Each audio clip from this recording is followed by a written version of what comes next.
Welcome back to Real Phonies, where we take a love for movies and television and combine it with very little knowledge about movies and television. I'm your host, Christian. Join me and my co-host, Joseph. Yellow. And Jehu. Go! Here to discuss this week a controversial film and some recent news. I know we're back to having news in the world. Yes. Yeah. Well, there's been some, and I think we've just ignored it. But we have. This one is not. You can't pass it. The internet. It's evidence the internet works. The bad parts of the internet work. Zack Snyder will get to finish his cut of Justice League for HBO Max. So for full context, the most recent DC universe has been largely helmed by Zack Snyder. He did Man of Steel, he did Batman vs. Superman, and he was supposed to do all of Justice League. And he was in the process of filming Justice League, but had a family tragedy and was forced to leave. And Joss Whedon, who has apparently just been living under a rock for 7 or 8 years, popped in to finish the film, which, I'll be honest with you, that version of Justice League is I kind of like it. It's not good, but it's also quite watchable. But it's also a firm departure from Zack Snyder's traditional tone. It's as good as a movie can be that's a sequel to a movie it's trying not to be a sequel to. You know what I'm saying? I absolutely know what you're saying. It's also, I honestly think it's as good of a movie as it can be with as a Frankenstein of two directors who have vastly different styles. Right. Very famously, apparently did not use like 70% of what they shot. They went back and filmed a bunch of stuff, and 6 months later put it on a screen, including a CGI mustacheless lip for Henry Cavill. CGI mustache removal, which I think would have to be harder than a CGI mustache addition. Like, it seems like it would be harder to do. The CGI animators agreed with you. I also am, I don't know that I would consider myself a fan of this movie. I have watched it a couple of times, and kind of to what Joseph's point, it should be worse than it is. The fact that it is just this weird amalgamation of two very different guys and shots and dialogue from what would be two very different movies.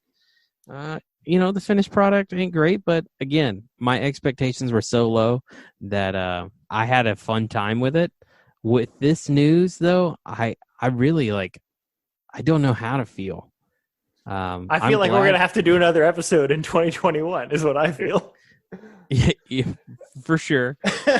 We do Justice League? I'm sure we did. If it was in our lifespan, we absolutely did.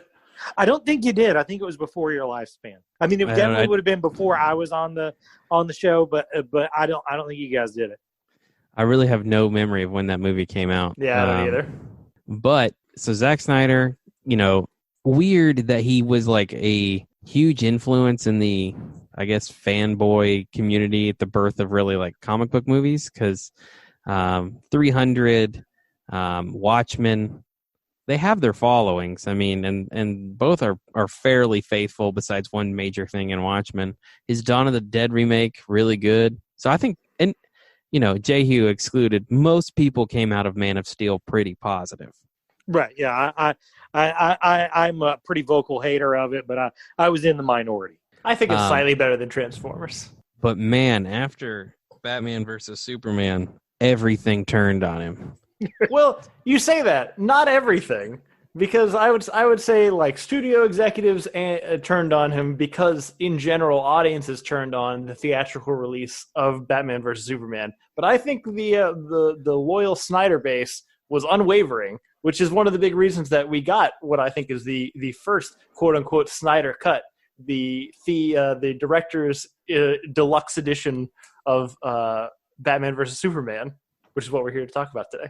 It definitely, and I will say this: I understand the Snyder Cut people.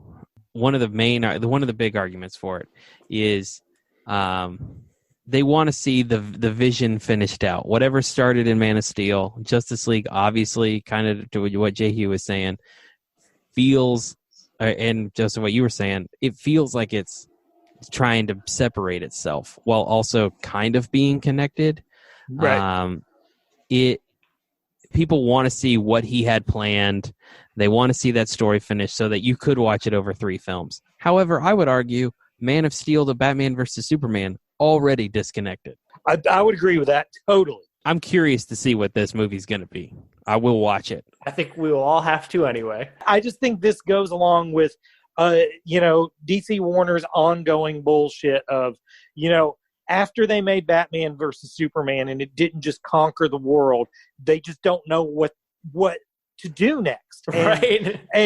And I think the success of Wonder Woman and Aquaman has confused them even further, more, for sure. because they don't know what people want. So then they made a Justice League that sort of tried to lean in that direction, and it didn't do well. And this might be the most, hey, I wonder if this will work move they've ever done, because it's a movie they already at some point decided, hey, this shit sucks, we need to redo it. And I know he had the tragedy in the family, but if the movie was going well, they would have just got some associate of his to finish it, and it still would have been the same movie.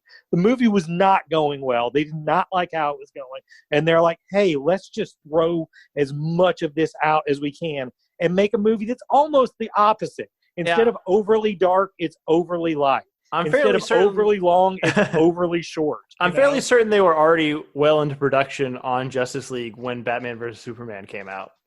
Right. I remember correctly. But also, when we get this, I mean, even the argument that it's going to finish his vision, it's really not, because it was a movie that was setting up for another movie. That's true, yeah. This was not meant to be the end of his story. This was supposed to be the third part of 4. Isn't a Zack Snyder Justice League 2 just what we need in 2022? Yeah, see, I think no matter what, that's not going to happen. I'm no longer underestimating the internet. I think you're underestimating how confused Warner Brothers is. If people go nuts for this, even if it's negative, I think at this point, if it just gets everybody talking, they might do it. I would think the biggest issue with doing a Justice League sequel at this point is the cast. Right. I just feel like logistically that would be the most difficult. I do think the audience, and maybe I'm hyping up the audience too much, is smart enough to figure out if they made a Justice League 2, that it would be a sequel to Zack Snyder's Justice League, right, rather than Joss Whedon's.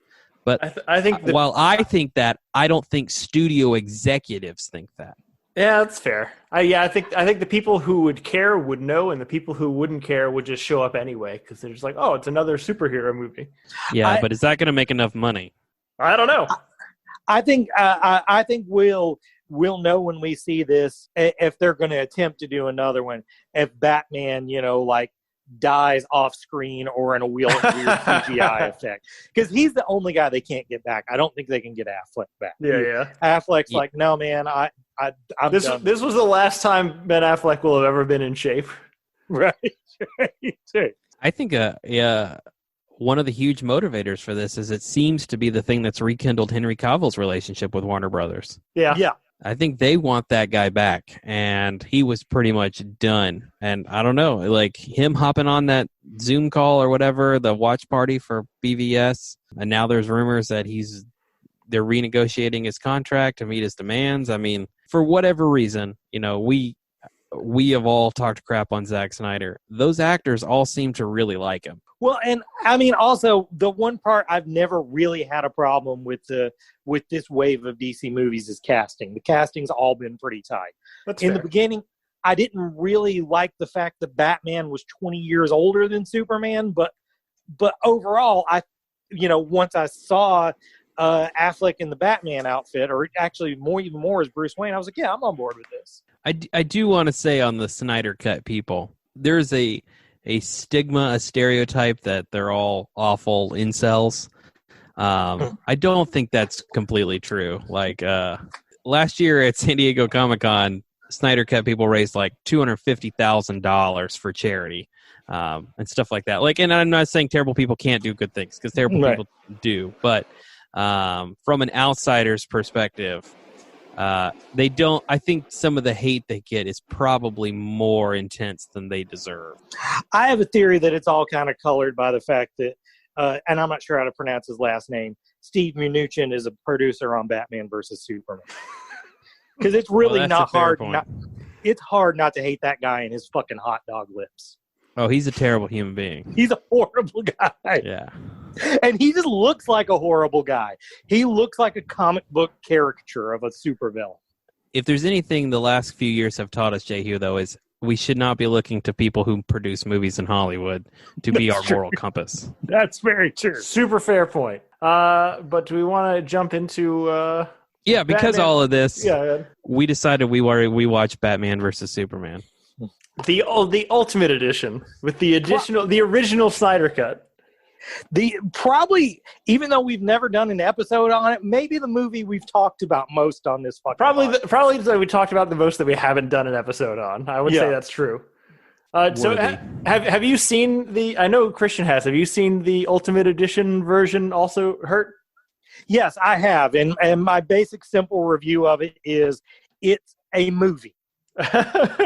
Whereas the theatrical cut was not. So the original VVS, Batman vs. Superman, came out March of 2016, and it was 2 hours and 30 minutes. Critically panned.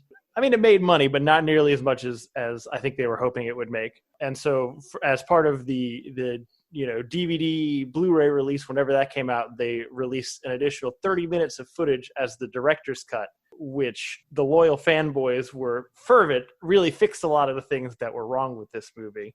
It added several plot arcs that got cut out, including characters like Jenna Malone. Yeah, this is kind of the first major extended edition that, again, supposedly was supposed to add a lot more to the movie that got taken out in the editing room. So I kind of want to see from you guys, how do you feel like this compares to the original movie? Number one, I just want to say, Zack Snyder has an editing problem. Whatever, if he keeps hiring the same editors or what have you, because I feel like Batman versus Superman has the same problem that Watchmen does, which is the longer versions are better movies. The longer version of Watchmen, I think, is a better film. I think the longer version of Batman vs. Superman is a better film. Unlike with Watchmen, the theatrical cut of Batman vs. Superman literally doesn't make any sense. Right. None of the hearings with Superman, it has no explanation, really. Just that, we thought he burned these people. But there would have to be, some mass conspiracy that's not referenced at all or whatever going on for that to be the case.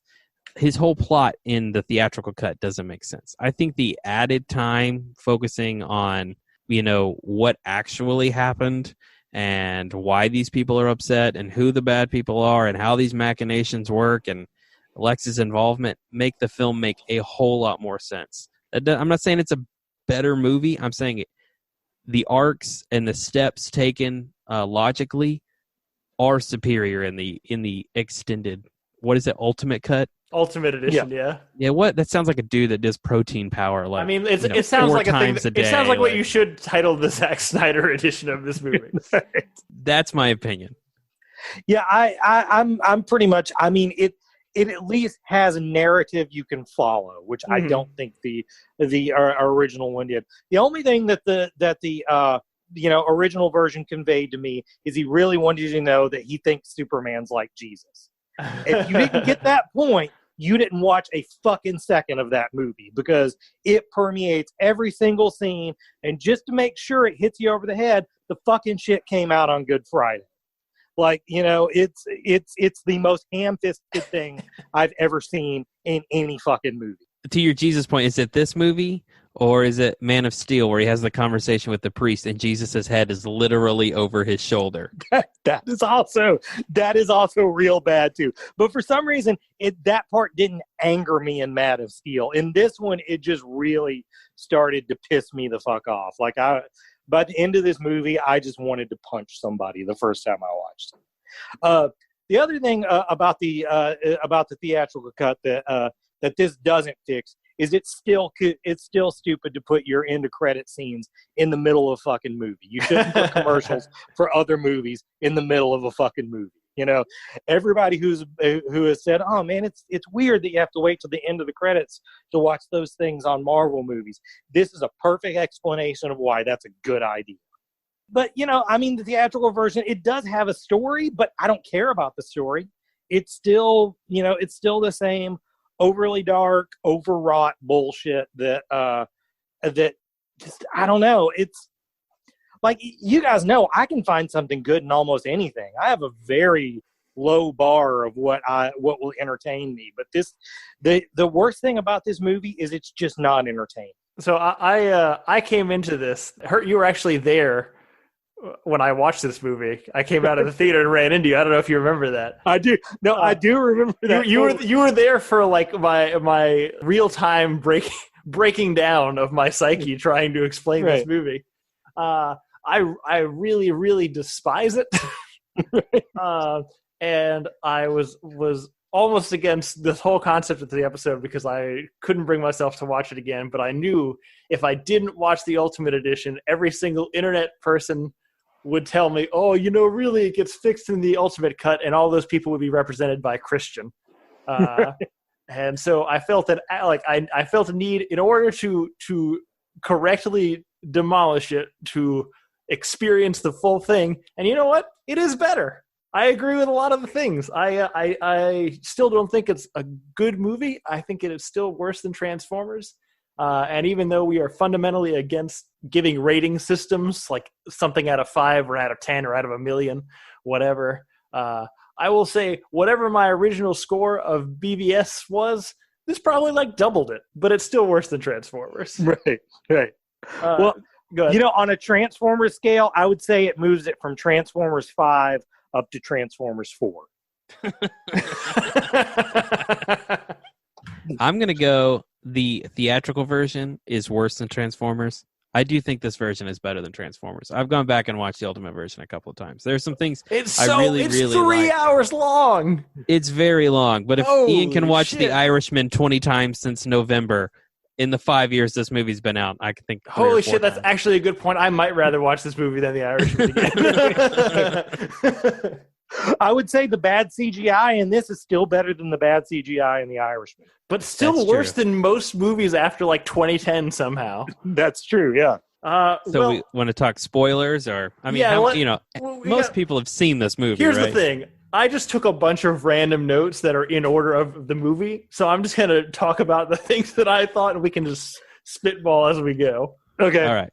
Spoilers. So all spoilers from here, but I feel like the very opening sequence, which is of course the Wayne family getting murdered, is super emblematic of the rest of the movie because the addition of, so, you know, like there's like a lot of iconic things from this, right? It's like the walk out of the theater, the gun gets pulled, Thomas Wayne gets in front of the family, Thomas Wayne gets shot, the pearls, Martha Wayne gets killed, but Zack Snyder being Zack Snyder added that just little extra visual nugget of having the gun pulled up against the edge of the pearl so that the hammer of the gun is the thing that breaks the pearl necklace.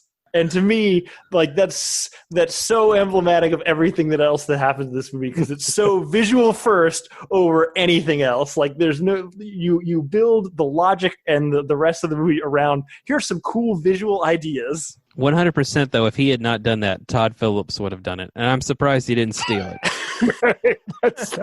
That's really solid point. Super fair. And I didn't actually remember when I watched it the first time that Thomas Wayne's last words were Martha. Was that in the theatrical cut? I mean, it makes sense that it would have been, but I don't remember it. Yeah, I don't know. I think after you know the importance of the word Martha, you just pay attention now realize, it's actually present throughout the whole film.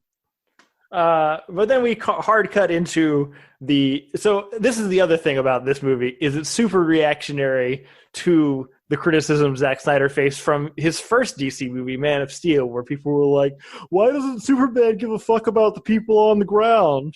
Which, I mean, is a legitimate criticism, but again, to shape a whole arc of your movie around it, I'm not sure is, I don't know, a good way to address it. Maybe it is. But I mean, I definitely think making a movie that's about arguing with criticism exactly definitely not a good way to go for something that he's trying to present as serious. If you want to do a wacky comedy as that, fucking do it. But that was not a good foundation to build this on. While we're in this kind of beginning part, I just want to say, I think the opening on Bruce Wayne in driving through Metropolis is my favorite scene across all three films. I would agree with that. Yeah. That is one of Ben Affleck's best acting moments, oddly enough. Maybe because he doesn't have to talk, but I can really feel the intensity in that guy. And it's a really good moment that balances that this guy, Bruce Wayne, is Batman. And when the moment requires it, cowl or not, he's going to do the job. I thought it conveyed a lot of things for the character of Batman and a really great introduction to his version of Batman. But I hate that scene for this reason, because I can again remember watching it the first time and seeing that scene and thinking, this shit's gonna be fucking great. And that's literally like the last thing that's that's actually a great point. Sets you up for failure. Yeah. I also wondered, despite the fact that it is one of the coolest scenes, and I think it's like shot really effectively for impact, is it too early to reference 9/11 directly in a dumb superhero movie? It might have been. Didn't Oliver Stone make a 9/11 movie with Nicolas Cage? I think after that, all 9/11 bets are off. Definitely Affleck is the best looking Bruce Wayne. He's the first Bruce Wayne that looks like Bruce Wayne on the comic book page. Like, all of them, all the other ones before this are just a little weird and off. Actually, probably the closest guy before that was Clooney, but he looks like a penis as Batman, so that barely counts. So, but yeah, no, that scene is really good. So that brings us to our present day, 18 months later. Our first intro to a lot of people, to Jimmy Olsen, who is actually named in this as a random photographer / CIA agent / gunshot wound victim. Who I don't know why he's in this movie at all. But I don't mind having that character. But why would you name him Jimmy Olsen? I can tell you exactly why he's in this movie. It's so Zack Snyder can say, "This isn't your dad's Superman movie." Actually, super fair. He's also Zack Snyder. One thing that's present in this movie, and from what we can see, will be in Justice League. He wants to include as many references as possible. Right. He's going to do them like Jay Hughes saying, which is, I love the not your dad's Jimmy Olsen, but he's going to include it. Like it. He has to have as many connective tissue things as possible, which is why he includes the Justice League in the movie, even though it's a terrible decision. For sure. Right. But I will say this is probably one of the first major and effective additions to this version that's not in the theatrical cut, which is that we find out that this whole thing is a setup to frame Superman, which I may have been communicated in the theatrical cut, was not very well communicated to me. It's not communicated in the theatrical cut. It's one of my big complaints with the theatrical version. Yeah, with the inclusion of Lex's mercenaries who are there to again frame Superman after the bodies they kill people and shoot them with guns. They pile their bodies up and burn them, theoretically to look as if they were killed by heat vision, I suppose. But I also wondered, does heat vision completely immolate you, or is it just I don't know if we've really seen the effects of heat vision on people. Right. Not that we need to, but I can't remember. But also, why would Superman pile them up if he's just heat visioning people to death? I don't know. It's still not the best plan, but at least it makes a slightly more sense than what it was before. Another a reference that Zack Snyder just has to pull is that's supposed to be KG Beast. Right. I don't know that he's ever called that. He's but not, yeah. Yeah, we're supposed to recognize him from his name, but even I don't recognize the fucking KG Beast alias like that. That's one of those things where he's like, well, this will seem important if I named it after an existing character, but it doesn't have anything to do with that existing character, and most people didn't get the reference. I do feel like calling him KG Beast, as much as I don't want to defend this movie's integrity, would kind of go against the vibe of this movie. I think he got the part just because he played the exact same thing in Winter Soldier. 100% he did. Absolutely he did. Bring this guy on. And then other minor, we cut out of that Superman saves Lois. Other thing I have to mention is the bathtub scene. It just why would you put a grown man in clothes in a bathtub? It just upsets me on some visceral level I can't explain. Now, if you guys remember, a few weeks ago, I wanted to do an episode on this, on the fact that Amy Adams is always kind of naked in movies, and she is she's never like fully naked, but she's always implied naked and depressed in every movie. I don't know if it's in her contract. I think it is. Right. She was very close on this one. For sure. Right. I mean, the theatrical cut was PG-13. I don't think this one had any kind of rating. But this was there was a lot of non-nipple boob going on in this movie. I just wrote down Jeremy Irons is delightful. I remember the first time I watched it, he was the only thing that I liked, and the second time that I watched it, he's also the thing I like the most from this movie.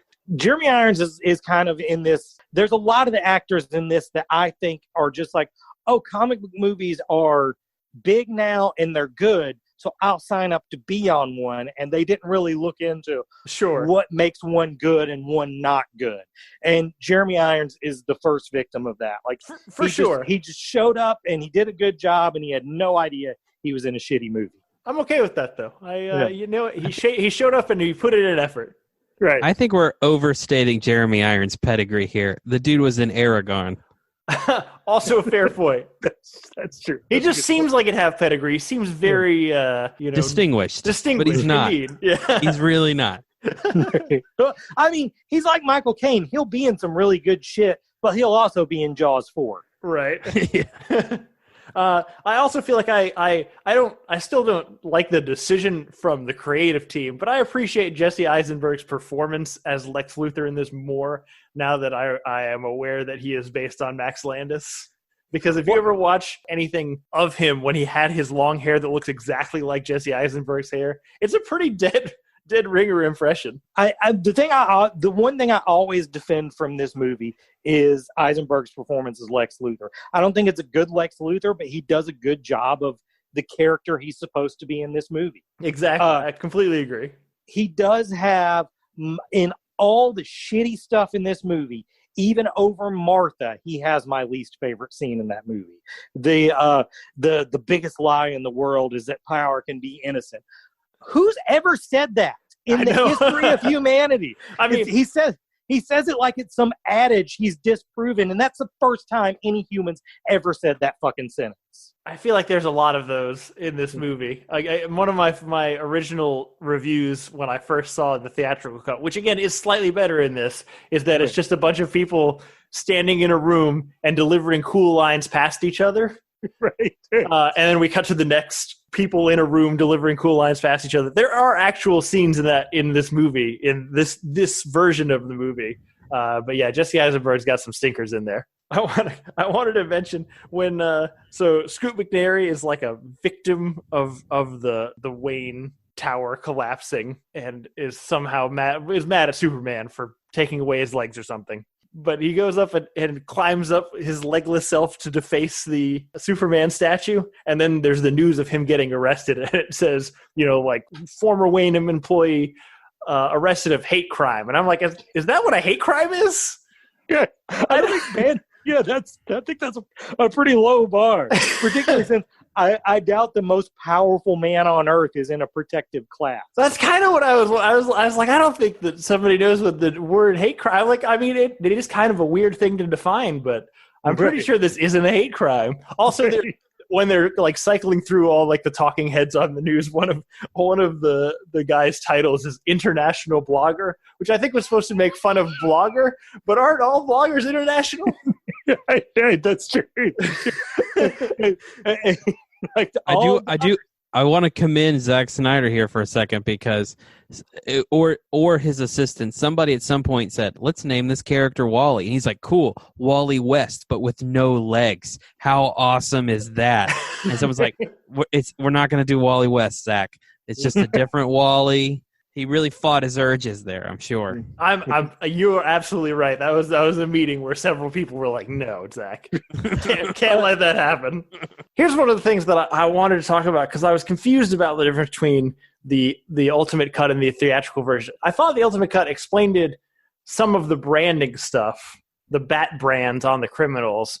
But if I'm correct, Batman is branding people. That's not like bullshit. That's correct. He is actually branding people. Why? What the fuck is up with that? There's no like real reason given for it. Yeah, I mean, I think it's just, again, Zack Snyder's like, that'd be cool. Yeah, it'd be cool if you like branded people.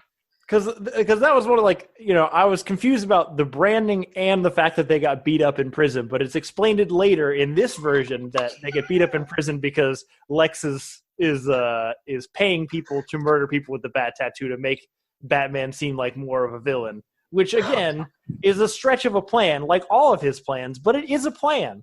So here's a question I want to ask. You said explained it twice. Is that just what you say, or did you make the same mistake twice? What? You said explained it. That's just that's just a word that I use now. I thought maybe you'd done it wrong once and then you just decided stuck with it. Yeah, my thing. Yeah, which I admire. Double down for sure. So what is with all the prophecies in this movie? There's a point where Bruce is trying to decrypt some software he got from Lex's computer, and he falls asleep and has the doomsday prophecy where he's got guns even though he already uses guns, and it's very ridiculous. And then at some point there's a separate part of the prophecy where he sees the Flash, but again, it seemed out of order in the original movie, but everything in the original movie seemed out of order. But in this one, where there's a lot more like context, there's still no context for this. I mean, I personally think it's just set up for what he was originally going to do with Justice League, which was make Superman the villain. I think even though Steppenwolf is teased in this movie, I'm with Jehu. I think Superman was supposed to be the villain of Justice League 1, Darkseid, Justice League 2. I like that Batman's reasoning would just be like, if Superman was like, why'd you try to kill me? Batman would just be like, I don't know, I had a bad dream one time. Jesus. I had this real well-balanced psyche, but I had this one bad dream that I thought was grounds enough to kill you. I will say, that's one of the things that I took away from this, watching it this time versus watching it the first time, is I watched it the first time with a lot of I have strong feelings about who Batman is and who Superman is. Whereas this time, I could go into it seeing if the only Batman and Superman that existed in this movie and in Man of Steel. I get their motivations a little bit more. I don't know if they're the canonical Batman Superman, but I feel like I get their motivations more than I did in the first time I watched it. Because one of the things that after that dream sequence is Jeremy Irons doing his whole monologue about how the world has changed, and this whole concept of the sense of powerlessness in the face of a godlike power that turns good men cruel. And that's supposed to that's Bruce. That's what he does for the rest of this movie. But I feel like that was hard for me to embrace the first time I watched it, because I'm thinking he's Bruce Wayne. He's Batman. He's one of the most principled, he's comic book Batman, which he's not in this movie. Yeah, how do you feel about that? Where do you think this Batman falls on the scale of versions we've seen before? I mean, the modern take on Batman is basically, world's smartest asshole. He's Rick Sanchez without a sense of humor. So, I mean, I guess this isn't too far off from that, except he's not very smart in this. For sure. He does a lot of dumb shit just because he's pissed off. And if there's anything they get wrong about Batman in this, it's this. Batman doesn't really do a lot of shit because he's pissed off. He got pissed off at 10 years old and then spent the rest of his life training himself not to be pissed off, to just, enter into these things sort of clinically as a detective, which this Batman's not a detective. He's just a thug who blows shit up. And sometimes Alfred gives him good tips, and he's like, good tip, Alfred. I thought of that. Right. I think this version of Batman is Zack Snyder read Frank Miller and Frank Miller only. For sure. Right. I think he read Frank Miller and only and still didn't quite get it. Yeah. I think this movie really needed a Robin. Yeah. I would be fine with this version of Batman. And I like this version of Batman. I think, I like is a strong word. I think Ben Affleck is good in it. I like the suit. I think some of the Batman scenes are really, really cool. However, I think if you're going to do this Batman that's over the edge, he's gone too far, which you kind of already did with Superman in the first movie. If you need something to pull him back, and I get that maybe Robin, if it's Jason Todd being dead, that's the thing that pushed him over the edge. That's fine. Tell me that. You see the suit, that's it. We don't get there's no more backstory. I think having someone like a Dick Grayson or Tim Drake or whatever, have your, whatever pick you want, would really help this dark and brooding Batman. It's like we've talked about Anakin and Ahsoka. Like, this would be fine if there was an Ahsoka character, but there's not. Right. Well, and I think, again, like the Jason Todd, like not coming out and saying it and stuff like that, I think that really goes to what the biggest problem with this movie was, which it just assumed there was going to be another one. And, it didn't just set up for a sequel. It was very much, this is just the first part of a story I'm telling. And there's going to be nonsense shit in this that isn't going to make sense till you've watched 2 other movies out of it. And, like the Marvel movies, they've done 22 of them, and I don't think they did that more than once. I think the only movie you can accuse that of is Iron Man 2, and they immediately learned, hey, that's not the shit to do, So I don't know. It's when we started this, I was like, well, at least it's a movie when you have the extra stuff added in. But I think I'm taking that back. It's still not a movie because there's so much shit in it that just does nothing in this story. There is a lot of that. Yeah, I mean, the entire Flash sequence, it makes no sense within the context of this movie. Yeah, it just is there. It makes zero sense. This is completely unrelated to anything we've just been talking about, but I wanted to take a minute to focus on Perry White, played by Lawrence Fishburne, who is the editor of the Daily Planet. First off, he just wanders around spouting terrible headlines for people to write articles about. 2, he seems very uninterested in journalism. Anytime anybody approaches him with a story, he's like, why should anybody give a fuck about that? Well, yeah, he's a super jerk in this movie. Well, he's one of the ones that I'm talking about that, again, he's just heard, superhero movies are cool now. I'll be in one. Sure. I'm sure it'll be good. But he doesn't even try. I think it might even be worse than him. I think the last superhero movie he watched were probably 90s Batman movies. It's entirely possible. And I think he thought, I'll just act like somebody in fucking, in Batman Forever did. But he gets one of the few, actually, there are not very many jokes in this movie, and some of the ones that are in here don't land well. But I like, at one point, he's looking for Clark, and he says, where does Clark go? He just clicks his heel 3 times and disappears back to Kansas. And I really enjoyed that. One beat I really can't stand in this movie is the, it's not a person, it's a ship.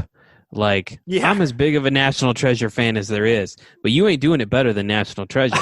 So leave it alone. Right. Man, it's amazing to me because we're going to talk about it in a second. But I feel like the whole first half of this movie is built around one scene. Like the whole concept came from one scene, and somehow we got an hour and a half of content from it. But the first real Batman, this is not the scene though.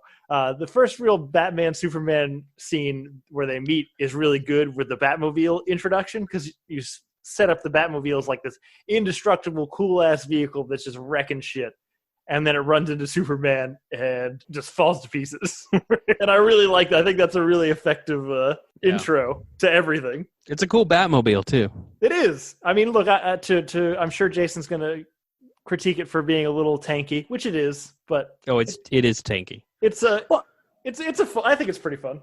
I mean, I don't hate it at all. I think it's one of the things that I think more of the movie should have been, which they should have tried harder to imply that this was the Christopher Nolan Batman. And that was pretty similar to the type of Batmobile that Christopher Nolan Batman had. I think I'm sure I've said this before on this podcast, but the biggest mistake DC Warner did with all their DC movies was letting Christopher Nolan have such a hard closed finish. There should have been some way left where you could still imply, hey, this is the same guy. So we're actually in the same universe as those movies you like. Yeah, James Bond it. Right, exactly. Just have some other person play Batman and not seal it off. Right, just loose continuity. But yeah, this guy is the new guy playing Batman, but it's still the same guy. It's still Batman. I can't imagine Nolan ever being on board for that. Yeah, which I do like the theory that these are the Tim Burton Batman. This is in the Tim Burton Batman universe. I've always thought that was fun and hope it's true. But yeah, I don't know. I don't even remember. Oh yeah, we were talking about the Batmobile. But yeah, that Batmobile sequence is cool. Besides the fact that he murders like 200 people. Yeah, but I mean, that happens a lot more later in the movie, so it's fine. The to your which Batman universe this Batman is in. I think Joss Whedon agrees with you because he brought back Danny Elfman to score 5 minutes of that Batman score. Which hey, I like that score a whole lot. So I do too. There's also a scene very shortly after this where Clark goes back to visit his mom, where she tells him that he can save people or he can't. He doesn't have to. It doesn't really matter. He doesn't owe this world a thing. And I'm so confused about where Superman's moral compass came from, because his dad didn't seem. Remember when the first movie when his dad said that he should have let those kids die in the bus thing. I mean, God, I'm about to crawl up my own ass on this. Bear with me for a second. I think maybe the thing that Zack Snyder gets wrong the most is Superman's relationship with his parents.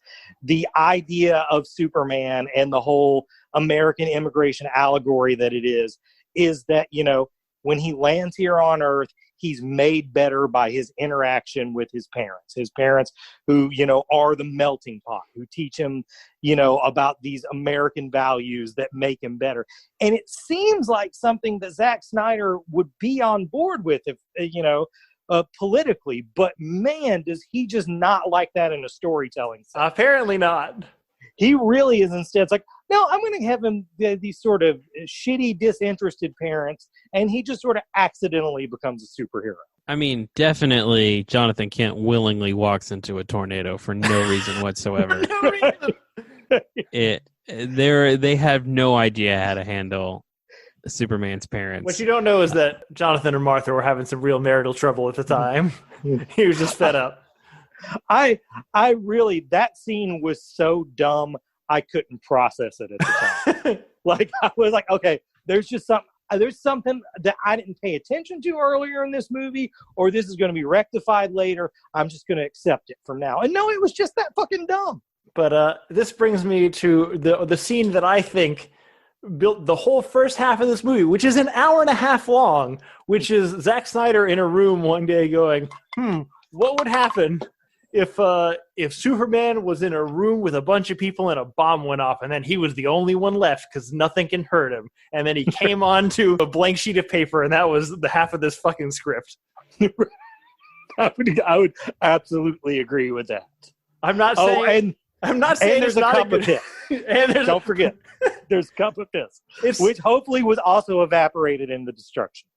And again, like I think this version does a better job of setting it up, and it is a good, like it's a visually interesting scene. I just wrote down, is Lex's plan dumb? Yes, but it is a plan.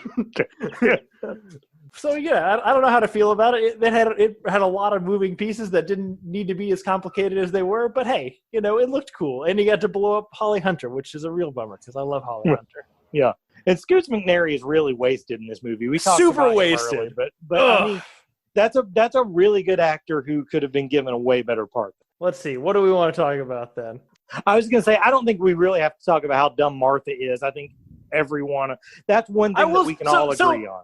Everybody agree with that. Like the whole fight's dumb, the whole setup's dumb, everything about it is dumb. But I will say, like, the whole point, to me anyway, if I'm interpreting this correctly, is that the Martha thing is supposed to be reminding Bruce that, like, he has a family. He has a family like Bruce's family. It's so much so that their mother's the same name. Right. This is the other half. This is the other realization where he came on another blank piece of paper, and this is the other half of the script. Like, the line, like, I don't know, 15 seconds before this line is I bet your parents told you that you were here for something special. And I just I don't understand how. Right. No, totally. He had already accepted that they had parents and they were human and they were probably good people. But the fact that they've got the same name, I mean, that's like a fucking 5-year-old's logic. It's absolutely insane. Yeah. That person has the same name as me, so we should be friends. Like, it's really, again, is not the logic of the world's greatest detective or even a functioning adult. I do think the second best scene in all of these films, or in these 3 films anyway, is the introduction to Wonder Woman immediately following the Martha scene. That is a killer intro for her. I agree with that. Yeah. That score is dope. I mean, it's shot cool. I mean, Zack Snyder, God love him. You know, most of his movies don't make any sense, and the logic is for 14-year-old dudes. But the dude can shoot some cool sequences, and that is a great sequence, the introduction of Wonder Woman. Batman putting his hands up right before the introduction of Wonder Woman. Super dumb, though. That's true. Yeah, I don't know how to feel about Wonder Woman being in this movie because she feels super just thrown in there for the most part. Also, in the fight with Doomsday, she seems to be doing a pretty good job without the kryptonite spear. I don't know if you guys remember that. She chops off 2 of his limbs. I just feel like if you chopped off all 4 of his limbs, sure, he'd get spiky little appendages, but what is he going to do? Tap around on him? He would definitely have problems building up momentum for That's what I'm saying. I feel like he's a lot less menacing that way. I don't feel like Superman needed to die in this movie. Have you guys heard the recent news that Doomsday is not the official DC EU Doomsday? Oh, I haven't seen that, but fuck it. Who gives a fuck? Yeah, I guess in Man of Steel, before Krypton blows up, the moon is exploded, and that happened when they made the real Doomsday. Ah, sure. Cool. The dude has such a elaborate backstory for everything. It's amazing to me that these scripts are as weak as they are logic-wise, because he's obviously smart. He obviously, thinks, oh, we can include this and this will be a reference to this. World building. He he's just good stops at world too building. early. Yeah.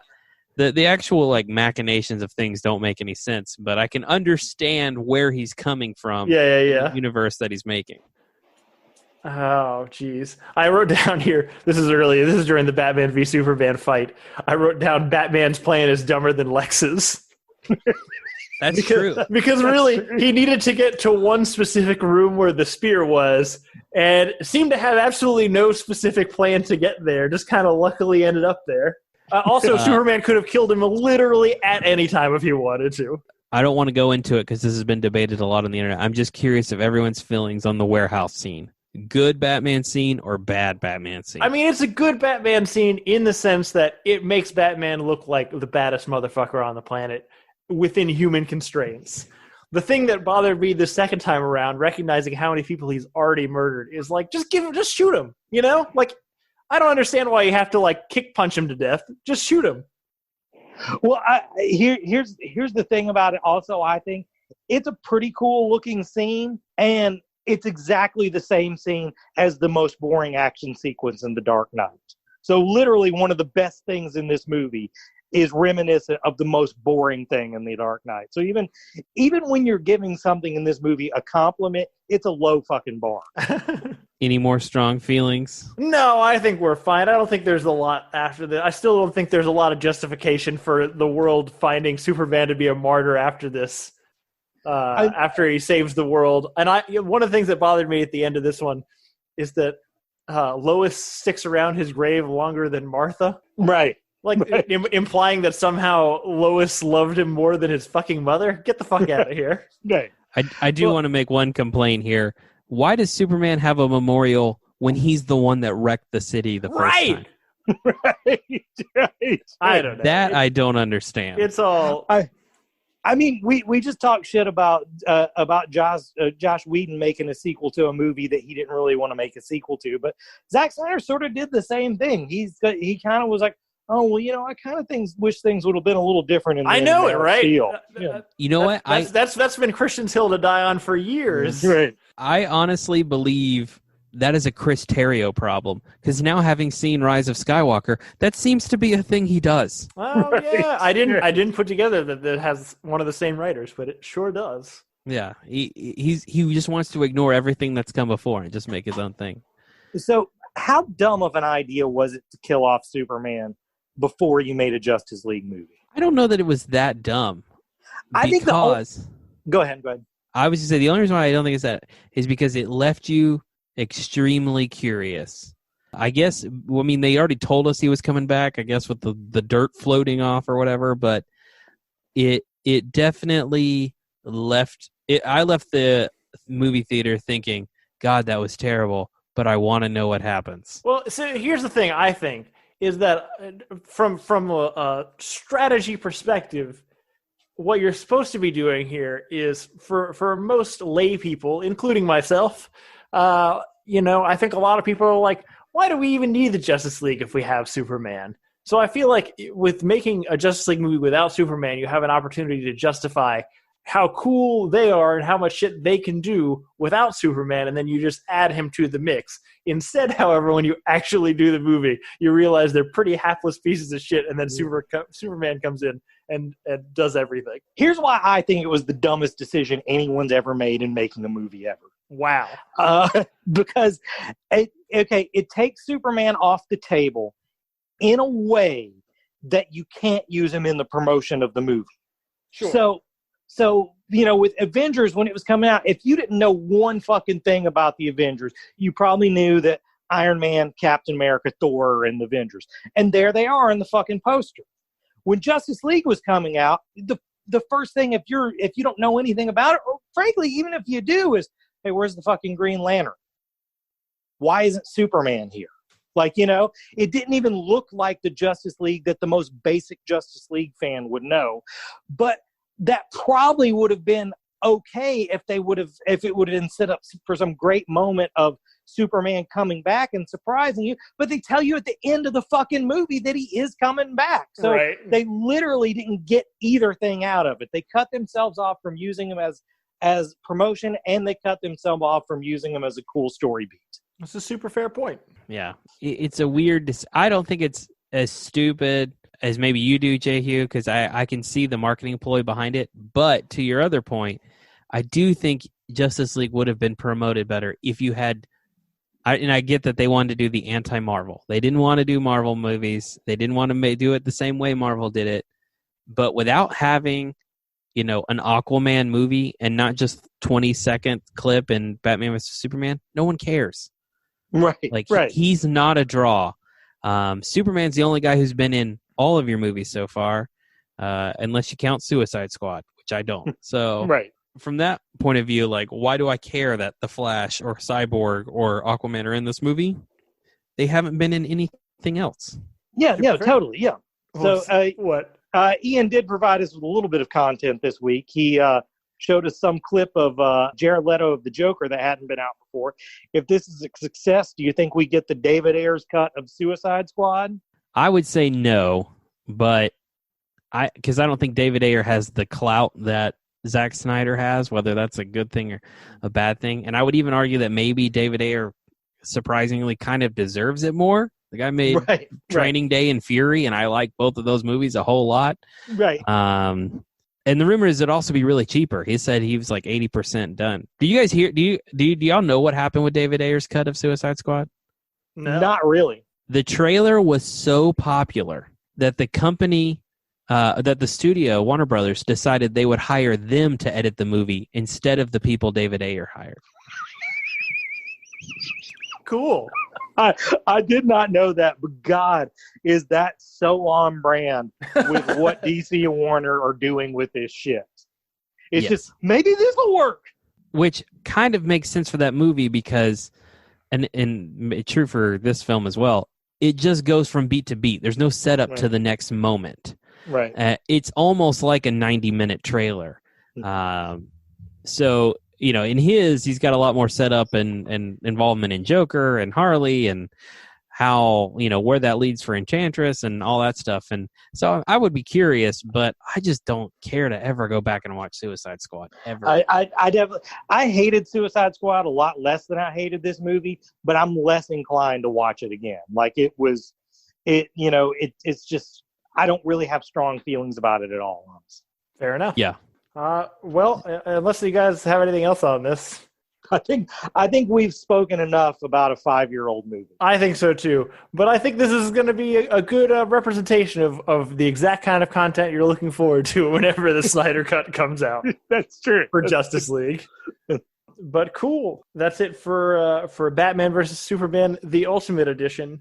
If you watch this and you have any thoughts on this movie or thoughts on Zack Snyder, or his fandom, or his work, please reach us at realphonies@gmail.com or on Facebook, because, I want to know what people think. Well, cool, guys. What have we been watching this past week?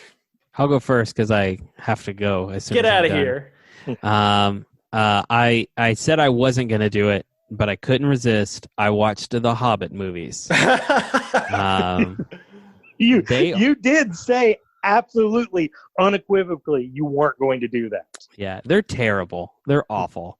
They make the same mistake the Star Wars prequels make, in that they try to recreate moments or tie in things that don't need to be tied in. In fact, they tie in things that Tolkien himself didn't think needed to be tied in. But those movies are basically Peter Jackson realizing, even if I tried to make the Silmarillion, no one would get it. So I'm just going to include a bunch of that crap into this story.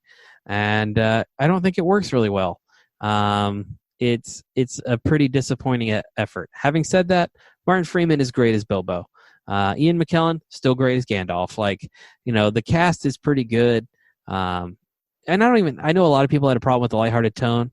I mean, I've been reading that book since I was 9 years old. It doesn't bug me. That's how the book is. There are weird songs in it, and the dwarves are nutty, and that's just the audience Tolkien wrote to with The Hobbit. But there are moments where maybe they go a bit too far, and some of the changes don't feel necessary. I don't know. I really, really dislike those movies. But I gave it a shot. The only other thing I really wanted to talk about was Upload, which is a new show on Amazon. Yeah. It's freaking great. Is it? Yes. It's super trying to cash in on the Good Place ending. Yeah, so it's written by Greg Daniels, who made King of the Hill and The Office, and it's, I would say, pretty different than those things. I don't know. You definitely can sense that it's the same guy, but the better Amell, not Stephen Amell, not the guy from Arrow, but the other one who played Firestorm in the early seasons of Flash. He's pretty good in it. The cast is great. It's interesting. It's like a Black Mirror episode, but funny, which is a good way to kind of deal with those Black Mirror topics. I really liked it. I would really recommend it. It's the first show in a long time I binged in one day. Wow. I just sat down. I don't think probably Haunting at Hill House is probably the last show I did that. And but I could not stop watching it, and I really enjoyed it. Better than Transformers. Cool. All right, I gotta go. Bye, guys. All right, get out of here, buddy. Hurt, you're on mute. Okay, my show will go real quick anyway. I watched 2 HBO shows. The first one I watched was Run. How is that? Okay, the premise is great. The premise is basically these two people. They had been a couple in college. They broke up right after because they were going on different paths. But they made a pact that if one of them ever texted the other one run, and then the second one texted that back, they would both meet at New York, Grand Central Station. So they do that. And I've only watched the first either 5 or 6 episodes. I'm not really sure. And I was really, really enjoying it at first. I would for that stuff, I would go better than Transformers. But I've gotten to a point where it takes a serious turn, and I'm not even sure I'm going to finish it. Wow. It's such a dark turn for this, and I just hate that anyway. I hate that comedies, when they have to take a serious turn to, be taken seriously. That never happens in dramas. There's never a Godfather movie where the last third it turns into a screwball comedy. So that shit just pisses me off when it happens. I'll probably finish it at some point, but I will. Right now, I'm not feeling it. The other one, I think, is also something else from 2016. Maybe it's 2018. It was from a few years ago. I've watched the first half of Sharp Objects, which got me on the Amy Adams has to always be kind of naked and everything. It's a pretty good show. I like it. I'll give it better than Transformers. But after the first 2 episodes, I was like, well, this show is written about a small southern town by someone who's never met anyone from a small southern town. And by about the 5th episode, I'm more like, this is written by someone who's never met a person ever. Like, none of the people speak or act like real people, which doesn't really bother me because most of the shit I like is not stuff about real people. But I feel like their intention was, oh, these are supposed to be really real, well-rounded characters, and I don't know if it achieves that. Oh, but that's it's still fair. worth a watch because it's written by the same girl who wrote Gone Girl. Oh, right on. I did not know that.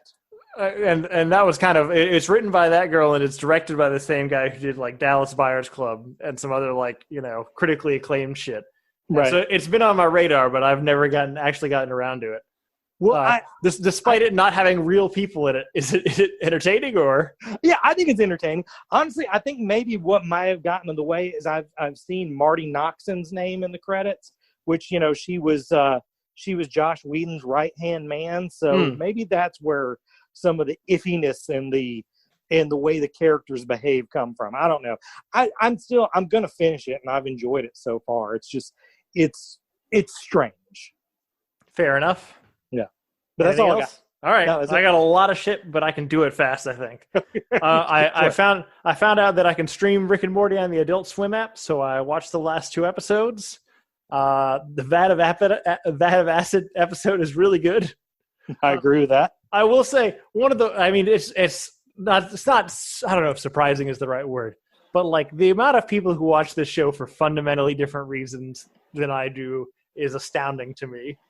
Like I was, I go to YouTube and the algorithm shows me shit that it thinks I'm going to like. And one of them was a clip from that episode. And the clip was titled, "The Moment Morty Learns His Lesson." And it's like the end of the episode. And I'm like, motherfucker, what are you talking about? Right. Yeah. It's frightening out there, man. I mean, there's a large segment of people who watch that show that don't understand that Rick is not a role model. I feel like everyone who watches the show needs to understand that every one of us is Jerry. Right. If you don't accept that, then you haven't fully embraced the show yet. Right, 100%. I also finished Solar Opposites, the show from Justin Roiland, half the creative team from Rick and Morty. It was really short, really quick. It's pretty fun. I mean, it's a lot more lighthearted, but I mean, like it's pretty. I don't know. I think it's pretty good entertainment, good comedy. Cool. And I'm almost done with the Victorian, I don't know, dry comedy. It's not that dry. It's kind of like I guess it is probably like a Victorian HBO show, but as a comedy. It's a lot of sex and poop and violence. Right. But it's pretty delightful. Nicholas Hoult is weirdly likable as this kind of dumb, tyrannical leader. Elle Fanning is fantastic in it. I've really been digging it. It's scratching itches I didn't think I needed scratched. Well, definitely they're pushing it. I've been thinking of checking out, and the fact that you can enjoy it with Nicholas Hoult in it may be the biggest endorsement I can think of. You will like him surprisingly more than you expect, I think. Right. And I watched a lot of movies this weekend because I'm a piece of shit. I watched Disney's Tarzan, which is a solid movie by itself, but the Phil Collins soundtrack is goddamn incredible. It's so good. I agree with that too. It's absolutely ridiculous how much fire he brought to that movie for no reason. Obviously I was a vastly different age than you when this movie came out, and the main thing I remember about it is I had a friend named Steve who had a depression built specifically around this movie, where he would just kind of, when everything went wrong, start mumbling about how he was going to get all buff and tan like Tarzan. Weird. Yeah, that's my favorite memory because I try to tell him he's animated, Steve. You can't get that buff because it's drawing.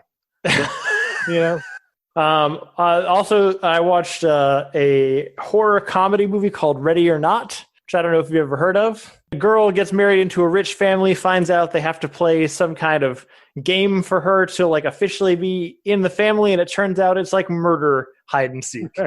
Right. But they're kind of inept at it, right? Right. The twist is that it doesn't happen very often, and instead of being like silent, remorseless killers, they're all just kind of rich faffs who don't know how to do shit. Right. And it's pretty good. I'm not really a horror movie person. That's kind of what attracted me to this one in the first place. So it's not very scary. Right. The jokes are fun, and because you're focused a lot on kind of the rich family who like can't get their shit together enough to kill this girl. There's a lot more character development in like the villains, which I found quite satisfying because then they had like arcs and like conclusions to those arcs, and that's not usually how those movies work. Right. So I really dug it. I think it's better than Transformers. Cool. And then the last thing that I watched is an Ethan Hawke movie, which I want to sidebar say Ethan Hawke has had a fascinating career, hasn't he? I would agree with that. Yeah. There was a point in like the late 90s where he was the golden boy and he could have done like anything with his career, but he's just done like consistently weird shit for the last like 20 years. Yeah, he never really took that like big break, like Star Wars type movie. Yeah. I mean, I'm super game for it because I just like seeing him in weird offbeat things. Yeah, I agree. But he's in this movie called Predestination, which it's like a twisty sci-fi. I don't know if I'd call it a thriller drama. I guess it's more of like a drama. I don't know. It reminds me a lot of that Jared Leto movie where he's like the last mortal in the world of immortals. I can't remember what the name of it was. It was like Mr. Zero or something. Do you remember that one? I don't remember that, but honestly, you could have made that up as a Jared Leto movie, and I'd believe that it was. Oh, well, it's not a bad movie. It's on Netflix. I'm pretty sure. Right on. But that's what it reminded me a lot of. And it's one of those things where I'm such like it's based on a short story from I don't know how long ago, and I feel like I'm so jaded with twisty movies that I couldn't really appreciate it to its full effect. I feel like if this movie came out like 50 years ago, it would have blown people's motherfucking minds. Right. But I still really liked it. The best way I can describe the experience of watching it is the first half is like watching somebody set up a game of Mousetrap, and the second half of the movie is watching the Mousetrap go off. Right on. So I recommend it. I found it on Tubi, which is a free streaming service app. Where I know Tubi. Yes. Yeah. But I remember I don't even know how it showed up on my radar, but I've been meaning to watch it on Amazon, and then it dropped off Amazon, and I saw I gotta watch this before it's you can't find old movies anymore. It's just impossible. Right. So once something drops off all the streaming apps, it's gone forever. Right. But yeah, I recommend it. It's better than Transformers. I think again, if it came out 40 years ago, it would have had a much higher impact. But I still think if you could put your jaded, searching for the twist mind to bed just a little bit, you'll have a good time. Maybe it's a movie you should watch after drinking. That way, you're not smart enough to figure out the twist. Yeah, I really wish I had watched Batman versus Superman after drinking, but I feel like there's a drinking game to be built out of it.